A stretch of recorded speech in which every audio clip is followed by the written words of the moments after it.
That really is the X factor in taking people to greatness in their careers. There's so many people that have great products. They work for great companies. They've got a great slide deck. They've got a great presentation.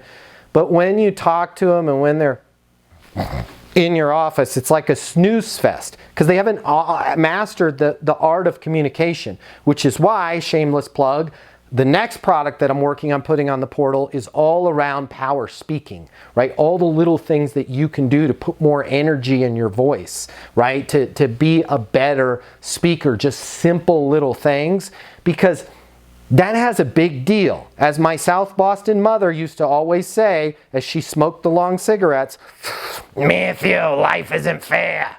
And I'm sorry, but life isn't fair. Right? Sometimes the person that can articulate their message, most of the time, ends up getting the deal. It's not the best company that wins the deal. It's for sure not the best price that wins the deal.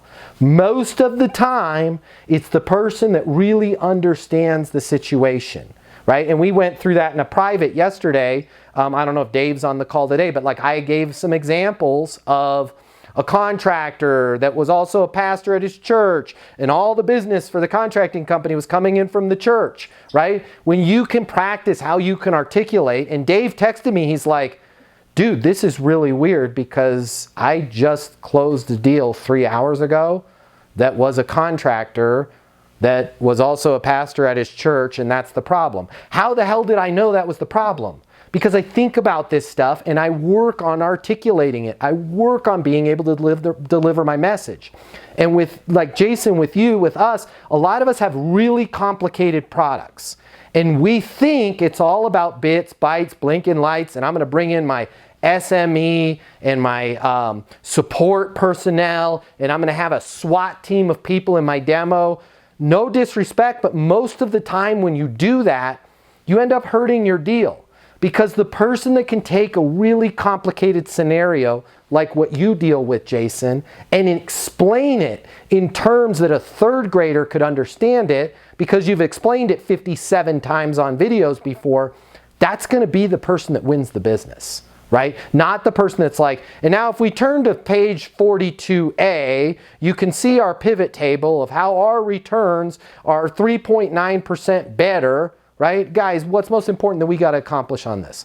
Really worried about turnover. When you say turnover, what's going on? Right? Because of the fact that you said that, what I'd like to do is I'd like to just skip right into that, because that sounds like a chief problem that we got to get out of the way before anything else. Right? Here's based on, I'm fast forwarding, but based on everything you guys told me with the turnover issue, I want to let you know, even though it's a bad situation, I've seen worse.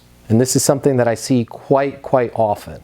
And as I listen to what you guys told me with the turnover situation, this sounds right in alignment with how our XYZ product can help. Does it make sense for me to get over a quote and get this implemented so we can take care of this issue right now? Yeah, it does. Thank you so much. High five, right? You don't need a solution engineer. I told this years ago, that story of Alex, God bless him, when I worked for Vertifor, the big software conglomerate with insurance companies, and I had to bring Alex wherever he's at in the world. He was a drummer. He was a big fan of the Foo Fighters. Super nerd. Smartest guy at the company. And I had to bring him to all of these insurance companies because we were upgrading this document management system to the tune of like $3.6 million.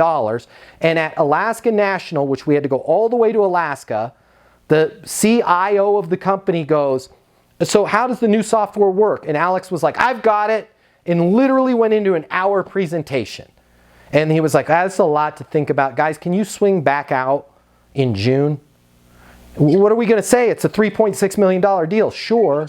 And I'm like, I got to be on an airplane for 9 hours because of that. And our next stop was Safeco Insurance in Seattle, because we were working our way across, right? And as you come down, it's actually down, you don't go over any water, but down through Canada, no, whatever, I'm not good at geography. We dropped right into Seattle. And I'm like, Alex, please, I will buy you Foo Fighter front row tickets. If they ask how the software works, let me answer the question. And I grabbed this pen, it was actually a highlighter, and I'm like, I'm going to hold this. This is the baton. When I hand you the baton, you can talk about bits, bytes, and blinking lights. When I put my hand out, hey, Alex, can I borrow your pen? That means stop freaking talking. And he was like, well, I can't do that. I'm an SME. I'm a subject matter expert. And I'm like, Alex, yo, you like Foo Fighters, don't you? He's like, abso-freaking-lutely, right? And I'm like, you want to go to Foo Fighters in Atlanta, your hometown, front row? I knew Alex was single because he was Alex. I won't get into that. I'm like, I will buy you, I don't care what it costs. Dead center, front row, Foo Fighters ticket if you just do this for me at Safeco. He's like, abso-freaking-lutely. I don't care if I get my job. I'm like, sure enough, Safeco Insurance. They're like, how does the new software work? And I see Alex start to move. And I was like, works great. Cool. Let's sign up. Right? And I'm not saying all your deals go that quickly, but when we spend all of our time pitching and not our time figuring out what's going on with their company, you end up getting into these long, lengthy demos and discussions, and the person always says what they said at Alaska National. This is giving me a lot to think about, you know, let's table this until June, right? We're making our life too difficult.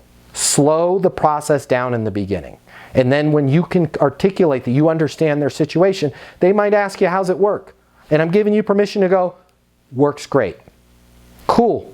What's the next step? Now they're closing you. We're going to send over the contract. You guys, if you have any red lines, let me know. Otherwise, just go ahead and sign it and we'll be off and rocking and rolling.